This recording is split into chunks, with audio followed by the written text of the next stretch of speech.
Okay, we start. There's some people coming, and some of you are at home, so thank you very much, David, for being here today. It's a pleasure. David Castells, you know him, some of you very well. He is a lecturer at the Autonomous University of Barcelona. He has published increasingly in many good journals about urban economics, economic geography, inequalities, about environmental issues, and he is also publishing books, which is not very common in our field. The last one looks to be very interesting about economic history. Well, as I have said, it's a pleasure for you to be here because you not only write very nice papers, but also you write them in a very interesting way, and you present them even in a more interesting way. So I am really happy for you to accept our invitation, and sorry for all these technical problems we have had. It is the inconvenience of technology. So thank you very much. We have 40 minutes.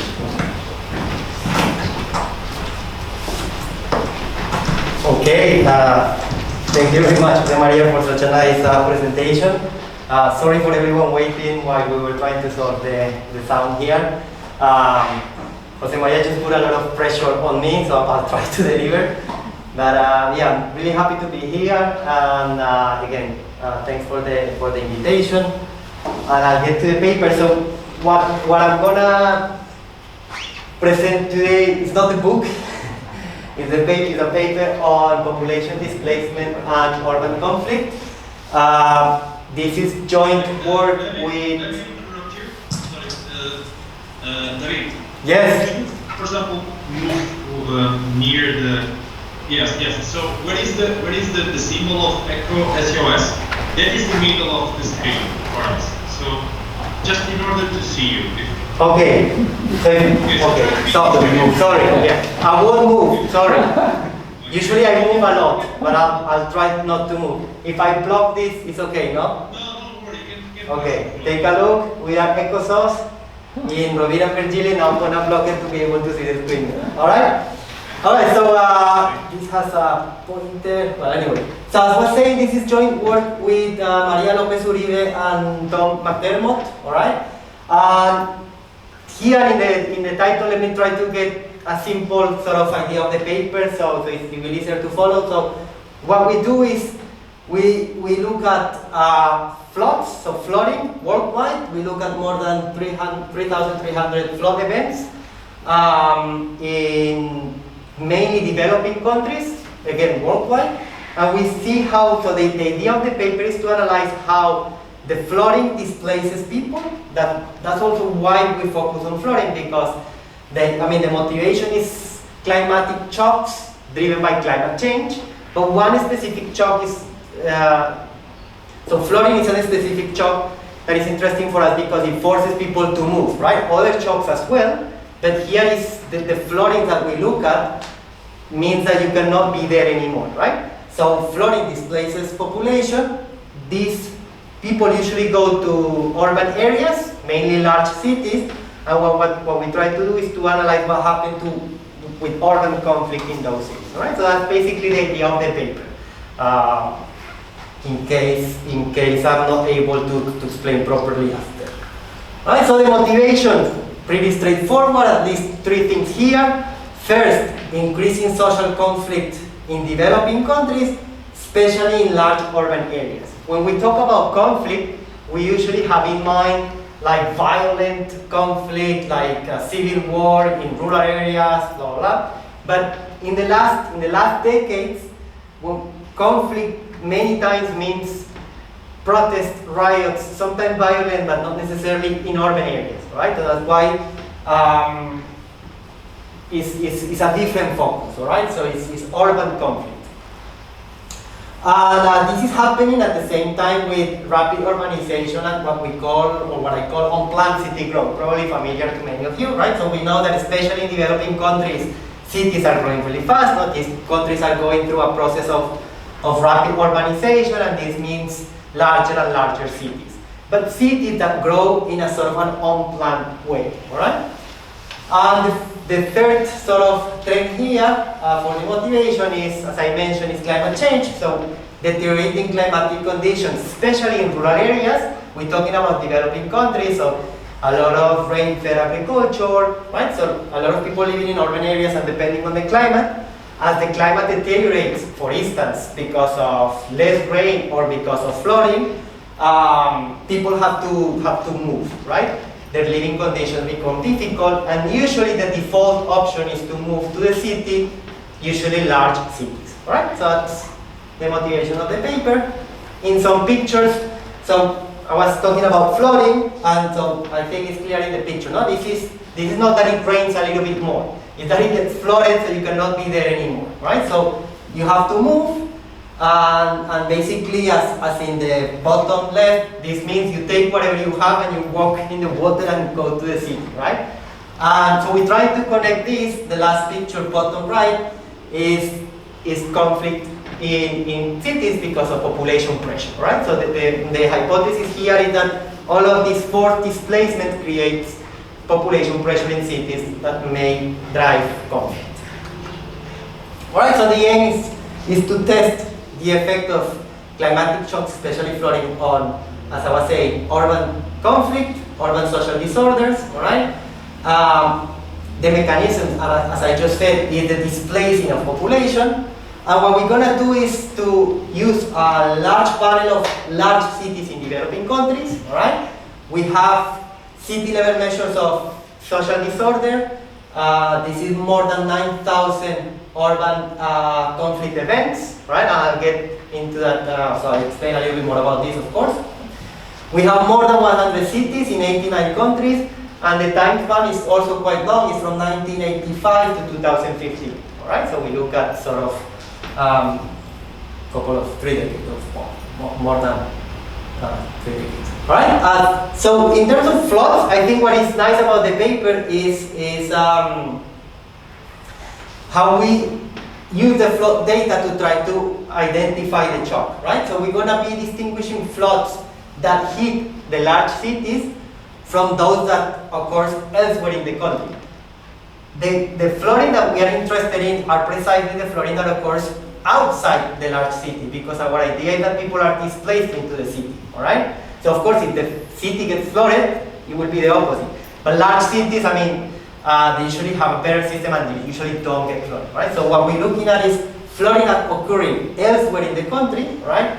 And then how this pushes population into cities, right? As I said, or in the title, these are more than 3,300 flood events. What I'm gonna go through is tell you a little bit about the literature and the potential contribution of the paper. The paper is now being revised in a journal, so we are sort of at a good stage now, but of course any comments will help in the revision process.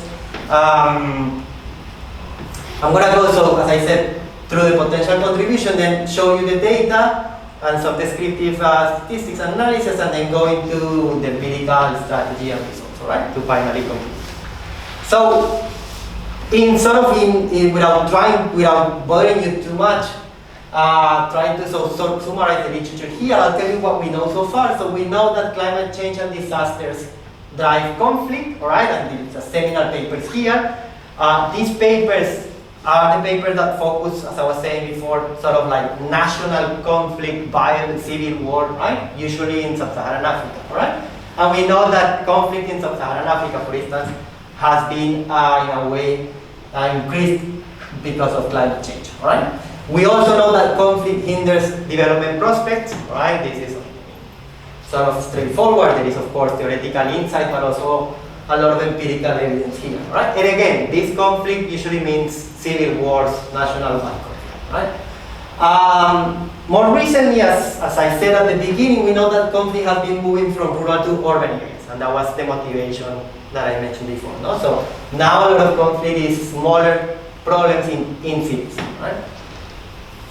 We also know that these climatic disasters or weather variation in rural areas pushes population to urban areas, right? And here we have really nice papers by good authors, Barrios et al., Henderson, and a recent paper by Castells Quintana and others, right? So this is connecting with previous research that we did before, in which we didn't look at conflict, we only looked at how this weather variation can push population from rural to urban areas. So we have shown that so in this paper what we do is to connect it with conflict, right?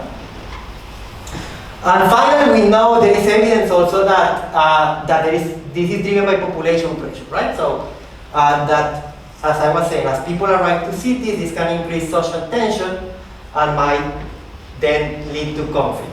There are a couple of papers with theoretical insight, including one with my co-authors, and a recent paper by Semoglu and co-authors, 2020, in which they look at Mexican regions and they precisely analyze this population pressure in cities driving conflict.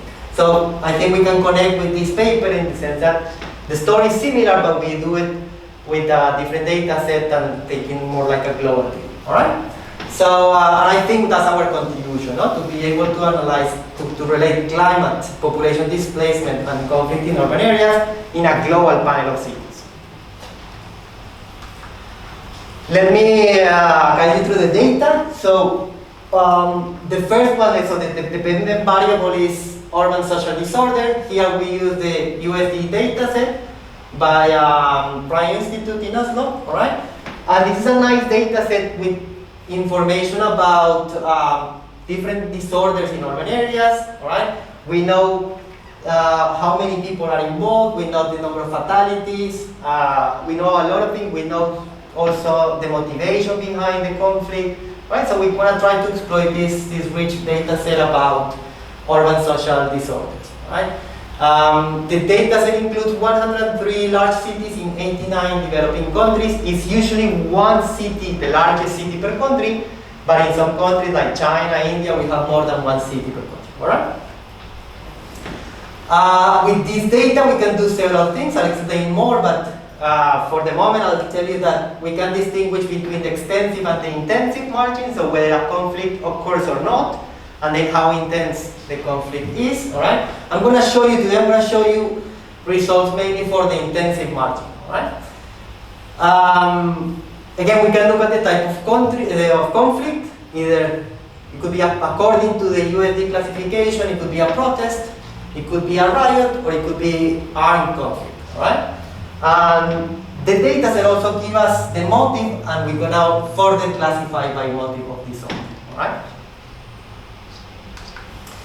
This is just a map with the cities where the disorder takes place, all right? You can see, so as I said, 89 developing countries, but you can see that it happens everywhere, no? So in Latin America, in Africa, Asia, Middle East, right? So you have these sort of disorders.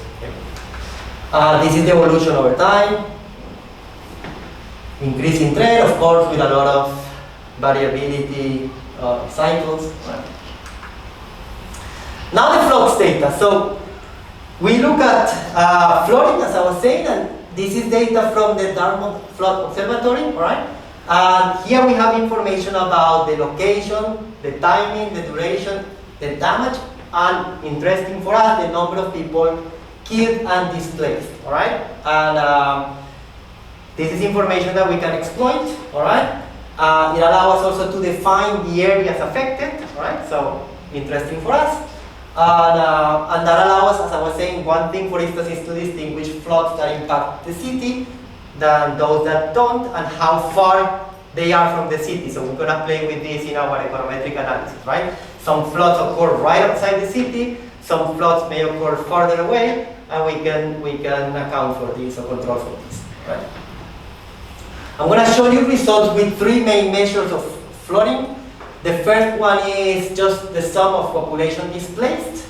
So how many people are displaced by events that do not overlap with the city in question, right?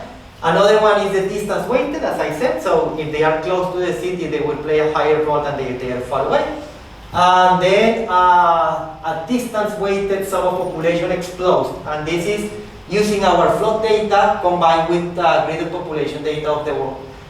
This is the one, so most of the results will rely on this, because this last measure is the one that we think allow us to capture a sort of like a causal effect, or improve our identification. By using population exposed, right, we break potential endogeneity between flooding and conflict. This is a map for flood events, again happening a lot of them in Asia, but also, I mean, worldwide, as you can see. And again, the evolution over time. Finally, we combine this with, so for population, we use city population data. We use two different sources. One is the World Urbanization Prospects. This we have, so we have data for all of these cities every 5 years, right? What we do is we interpolate to be able to exploit the annual variation in the USD data, right? But we also use our walk-in data information. This data set gives you annual population, but only for the larger city. So we play with both to have a little bit of both, right? And then of course we include a bunch of controls that may potentially affect conflict, like GDP per capita, population, total population, national conflict, some democracy indicators, and some basic urban infrastructure. Not going to say much about the descriptive stats. I thought these had a pointer, but You should have one. Yeah. no.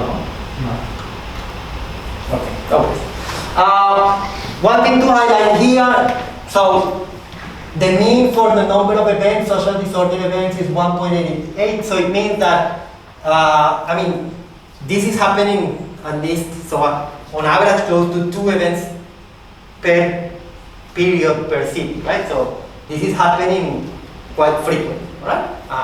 Just to highlight that. And it displaces a lot of population, right? It's also to show, to tell you that, this flooding is not like 10 people have to move. Many of these flooding, they displace thousands of people, and worldwide, a year, it's millions of people being displaced by flooding, right? So it's quite a thing, right?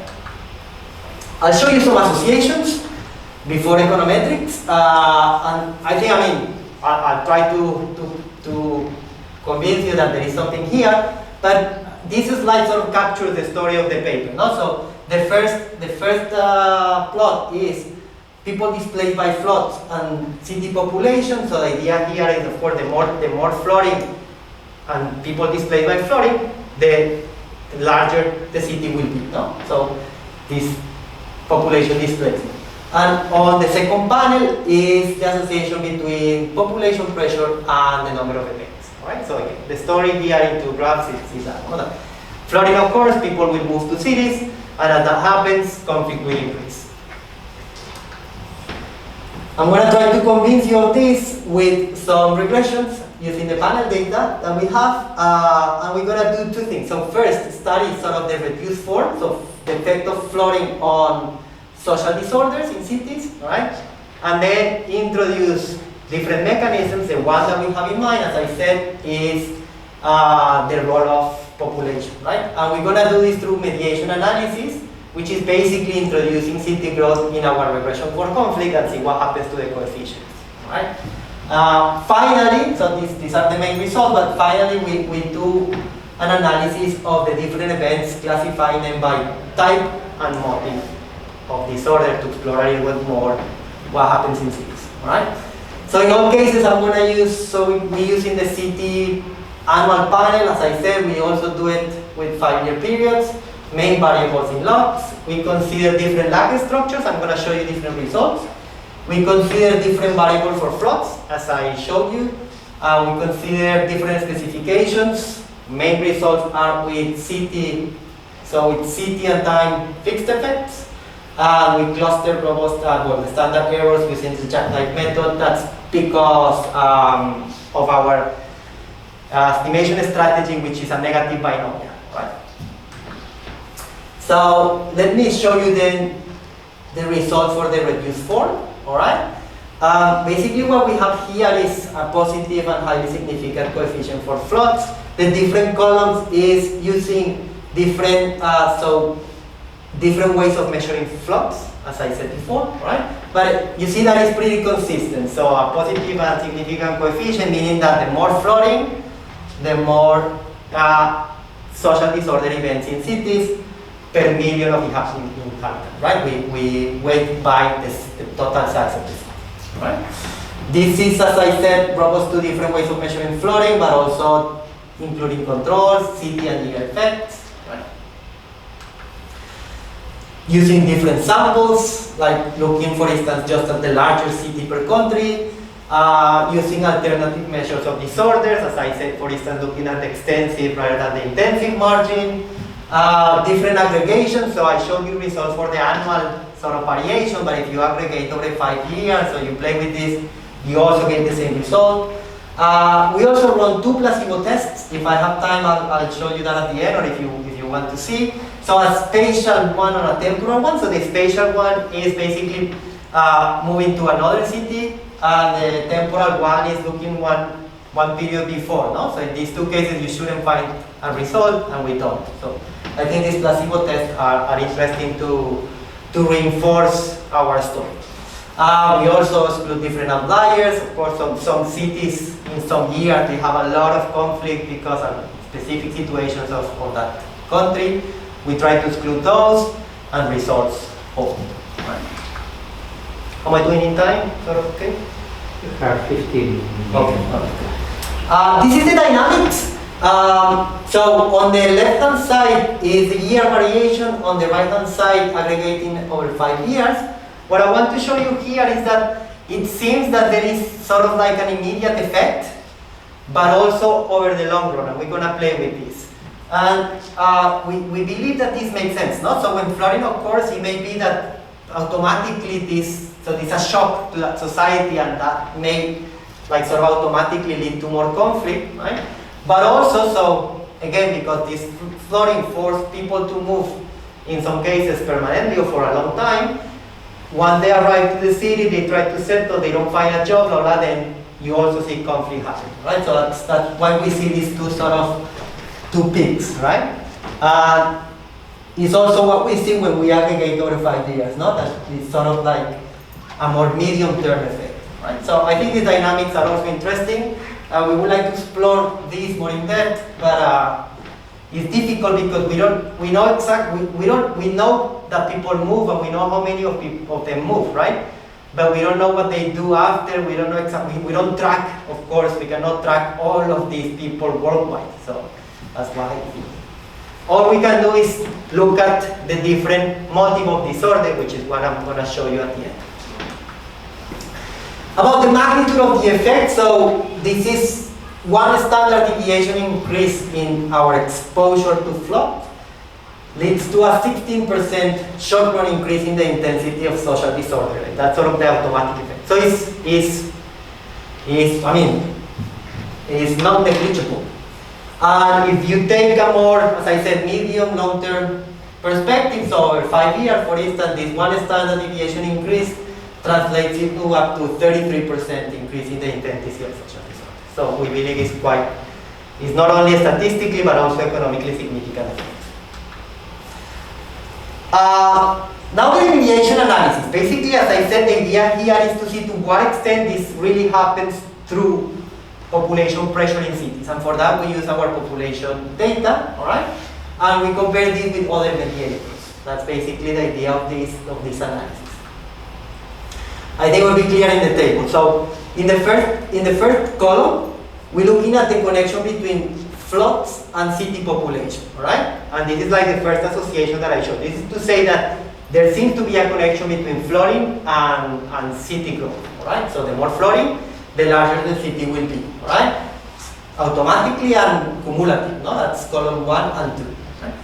Columns 4 and 5, column 3 I already showed you before. This is the reduced form estimation between floods and conflict. The new one interesting columns here are columns 4 and 5, where we include city population.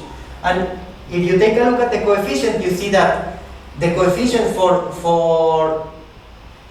city population seem to capture part of the effect. No? So they become positive and significant, and they seem to be, in a way, capturing part of the effect of flooding on social disorders. So this is suggestive evidence that city population is one mediator between flooding and social conflict.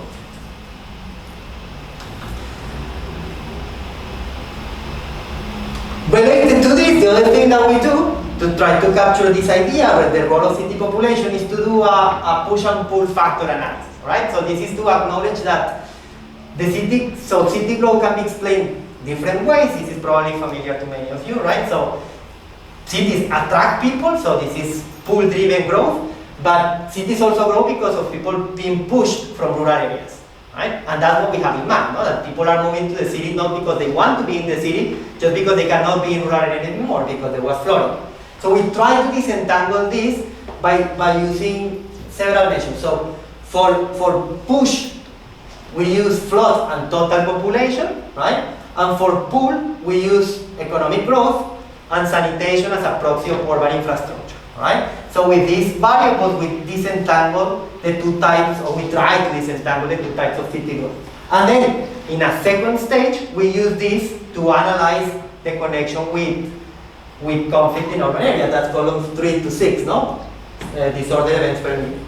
And what you can see is that it is push-driven city growth, which is significantly associated with disorders, but not pull-driven city growth. All right, so it's the story that we had in mind. Actually, when we include them together, right, the distinction is pretty clear. In the last column, we do this by using a control function approach, which is just including city population or the prediction of city population using our push factors and the residuals, which will somehow then capture the pull factors. And I think this one is nice. This is my favorite column in all of the paper because it captures the story that we have in mind. So a positive and significant coefficient for push-driven and a negative for pull-driven, right? So this is to say that it's not the fact that the city grows. It's the fact that the city grows in an unplanned way because there have been people displaced into the city, right? That's the story. Finally, I'm gonna show you some results classifying the disorders. So far, I have shown you results with all of the disorders, social disorders in cities, right? Now we're gonna get in more detail, and what we do is two things. Sorry. So first, use the classification. That's I should have said that. So that should be in the slide. So first, the classification given by the USD data, which is whether it's a riot, whether it's a demonstration, or an armed conflict, right? We use that classification, it's already there for us, so we're gonna use that classification. We believe that our story fits more to riots and demonstrations. Armed conflict may be connected to other things, all right? Also national conflict. So we believe that our story is more for riots and demonstrations. But then we also have the motive of event, all right? And this also is interesting for us, but this we had to do it ourselves. We had to go one by one, so for more than 4,000 events, and take a look at what they are about. Because what the data gives is just a little sort of like summary of, so in this city, this event was something about blah, blah. So like a little description. So we went and looked at all of them and trying to look in Google also information about those, right? Sort of to classify. And we came up with 7 sort of classifications. So disorders related to public good provision. I don't know, there is no access to electricity, there is no access to water, blah, blah. Something about prices going up. Sanctions, ethnicity and race, religion, unions or labor market, if you want, international migration and corruption. So the events somehow relate to one of these classifications. For the moment, we are aggregating 2 main groups. The first group are those categories where we believe that our story plays an important role. We believe that population pressure will play an important role in the provision of public goods, right? The more people, the more difficult to provide public goods. Prices, of course, there will be an issue of supply and demand here, right? And everything that is related to labor market wages, no? The more people, the more supply of labor, wages will go down, right? So this is where we think that our population pressure plays a role. In the other categories, we put all the other, for the moment, all the other demonstrations and riots, because here we believe that maybe our story is not that strong. I don't know, things for instance like ethnicity, race, religion. There are other factors here that may play a role that we probably not capture. And these are the results. So the first column is all riots and demonstrations, all right? We still have a positive coefficient, but it's no longer significant.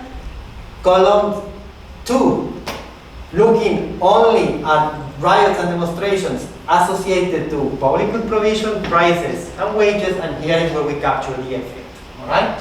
Actually, in the other riots and demonstrations, the coefficient will be negative, although non-significant. Columns 4 and 5, we do the same, but of course looking at the role of city population, and I think here is nice again that in that case, it seems that city population captures all of the effect, right? So the coefficient goes from the coefficient for floods goes from being significant to being non-significant when we include city population, and everything seems to be solved, all the effect seems to be solved by city population, right? So that's the story that we wanted to give, right? This is decomposing the effect, doing mediation analysis, and so 1, 2, 3 are the different groups, all right? 3, so the one that we have there is 3, which is, sorry that the note is really small, but 3 refers to public good provision, prices and wages, all right? And basically what we're showing you here is that part of the whole effect happens through city population. The darker area is city population. The rest is the remainder of the effect, right? So first, to show you that it seems that part of the effect happens through city population, right? Then when we look at the indirect effect, which is what you do in mediation analysis, for that specific group, we get that 100% is captured by city population, right? Basically, that's why in this column, this is no longer significant, right? So so this non-significant is why this becomes 100%. Basically that all the effect of flooding is explained by city population. I'm gonna conclude and maybe then leave some room for discussion. So what we do in this paper is to study the displacement of population into cities and conflict in urban areas, right? In particular, we look at flooding, right, and how flooding displaces population from rural to urban areas, and how then conflict may occur in especially large cities in developing countries, right? So floods seems to be a key climatic push factor. As I told you, it displaces millions of people a year worldwide, right?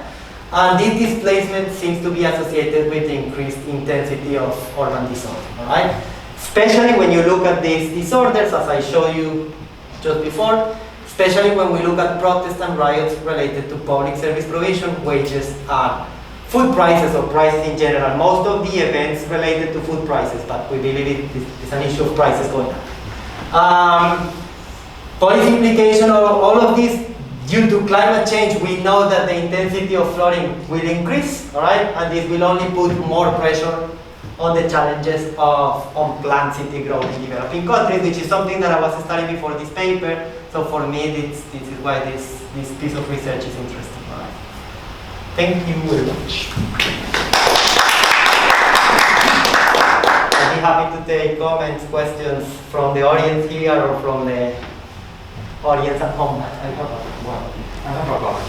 Well, very, very interesting paper, sorry. Thank you very much for the presentation. I have a comment related to the policy implications that is linked to the dynamic tables that you presented, that how the shock affect after the flood, then increase, decrease, and then increase a little bit. Did you try to split the sample into those cities that have suffered 2 or more floods and those that only suffer 1 flood? Because maybe if you split the sample and then you check the effects, maybe the effects are lower, and then you can expand your policy implications, saying, okay, as in the future, floods are going to increase, and those cities that is more likely to suffer this type of incidents, maybe the effect will disappear in the long run. Okay. Did you try to split it? No, I think so. Very interesting. In the annual panel, so we look in so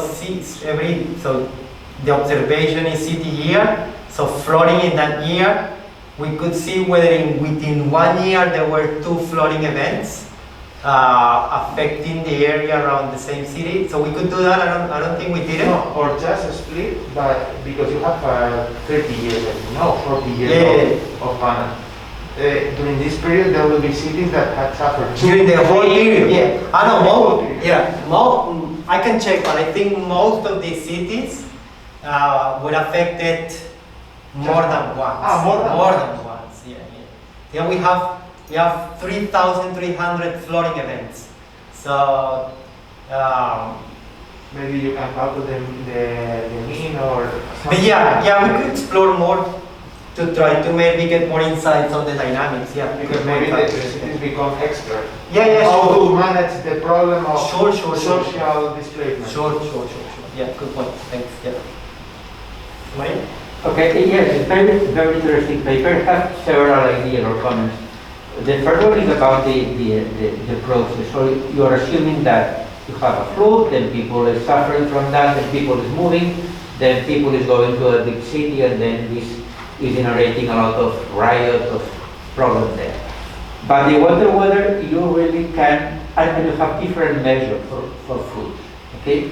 But whether you can measure floods physically, in the sense that in order to talk about the magnitude of the natural disaster, and then about the necessity to move after this natural disaster, depending on the flood.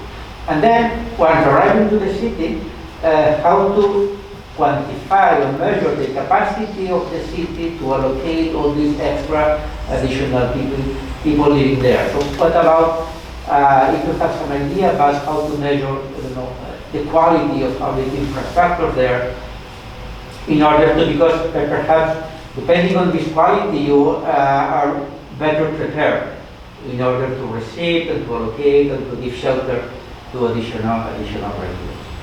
And then, in addition to that, I also wonder, as you have shown that you are covering a lot of countries, different development levels, different income levels, whether the end of the process, so the riot, the demonstration, whether this process, this final effect, has a cultural dimension.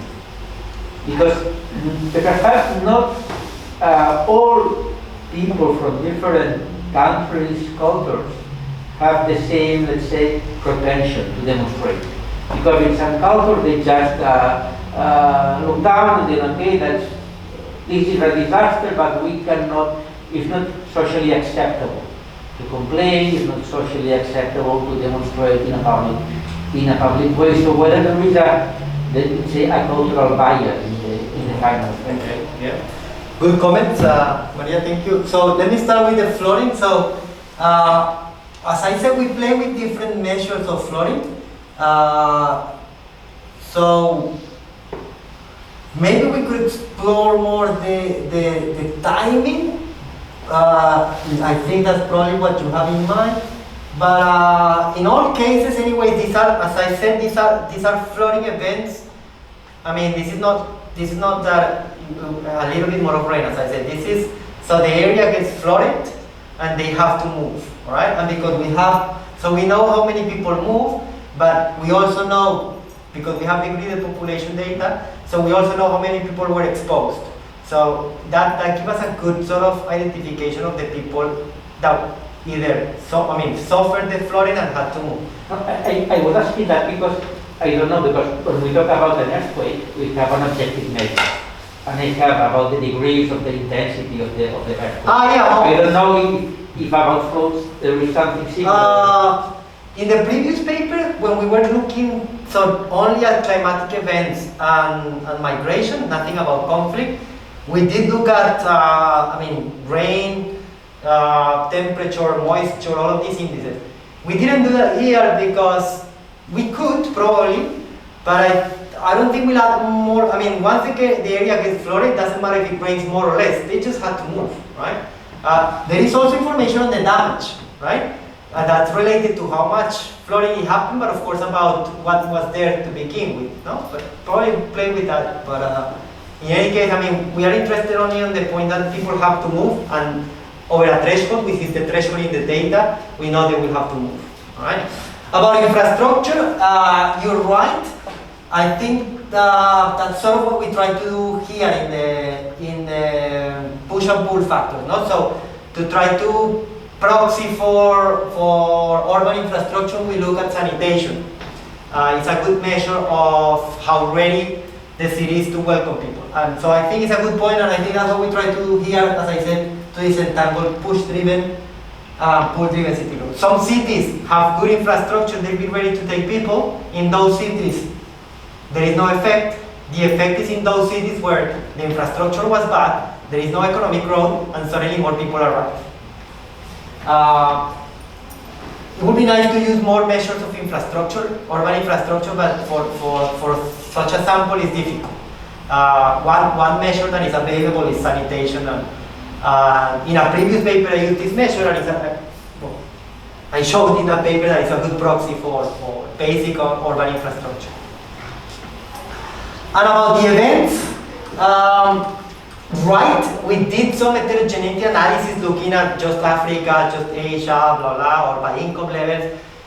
We didn't find anything that, the interesting distinction which we had done before when we were looking at rainfall is between developing and developed countries. That is an interesting distinction. But in this paper, we only look at developing countries. Within developing countries, we didn't find any sort of regional or cultural difference across. And the only thing that you do, of course, is start reducing your sample. But let me show you, the map shows you that, first, the flooding happens everywhere, but these USD events happen everywhere. It's not like we didn't find, say, a country where there is a lot of flooding and no events, which is probably what you had in mind, no? Some country with no one protests. No, we see there are protests and riots everywhere, right? Of course, probably in some countries they will have a more tendency to protest than in others, but we don't see sort of a concentration of protests and riots just in one region. We see them happening in the whole sample. I think that was it about it. Yeah? Just a clarification. I assume you have, in which way you have taken into account that if there is a flood in rural area, there is a huge loss of agricultural production, and maybe the riots are not just because there are people moving from rural areas to urban areas. Maybe it's just because there are no food supplies in urban areas because the agricultural production. Did you have taken into account your analysis, or in which way? Yeah, it's a good point. So different ways to answer this. So one thing is the dynamics, no? What we were discussing before, no? So probably what you have in mind is part of what we capture in here, all right? So maybe when there is a flooding, that's a shock for the whole country. It's an important flooding, and that affects prices everywhere, blah, blah, also in the city. So we think that may be this sort of automatic effect, right, in the same year. Our story will be more in the long run, this effect here. And that's why when I show you the results, we look at the contemporary, but more interestingly, the cumulative effect, right? Now, second answer to the question is the mediation analysis, no? Is to say, okay, there are a lot of factors playing a role. So for sure, the fact that there is a decrease in agricultural production affecting prices everywhere, that also be connected to conflict without people having to move, right? So we acknowledge that that's there, right? And that's why we do this sort of mediation analysis to say, okay, this is what we capture for population. Everything, there is also another effect here. We're not saying that this is the only mechanism. Probably here you have the price story, you have a lot of stories, right? So we're just saying population plays a role aside other factors. Now, when we go in detail, and we say, okay, but what about, for instance, public provision, blah, blah, it seems that the role of population increases. Final answer. We wanted to, so this was actually when we were revising the paper and someone took a look, they said, okay, you should try to capture for prices. Yeah, okay, but it's a global sample of, so from 1985 to 2015 for more than 100 cities, blah, blah, it was impossible. I mean, you can have, the IMF has prices for commodities worldwide, but that's not going to help us, but we notice specific prices for every city in every year, impossible. So we play with what we have. For instance, we do have year-specific measures of democracy, of conflict, of institutions. We use that. For prices, unfortunately, we don't have. I don't know if, how do I see I the... don't see any comments from the teams. Anyone from at home having lunch or any comment? Rory, all having lunch already?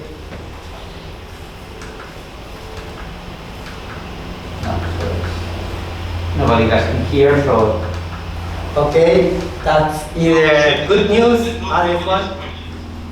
Go ahead. Tony, there was a voice. Well, I think there is no question. There is nobody has a question. Let's put the hand up. So I think there is no question from all. All right, okay, so I'm gonna leave it here then. Once again, thank you for everyone at home listening and for you guys here. Thanks again for inviting me, and it's been a pleasure. Thank you very much. thank you. Thank you.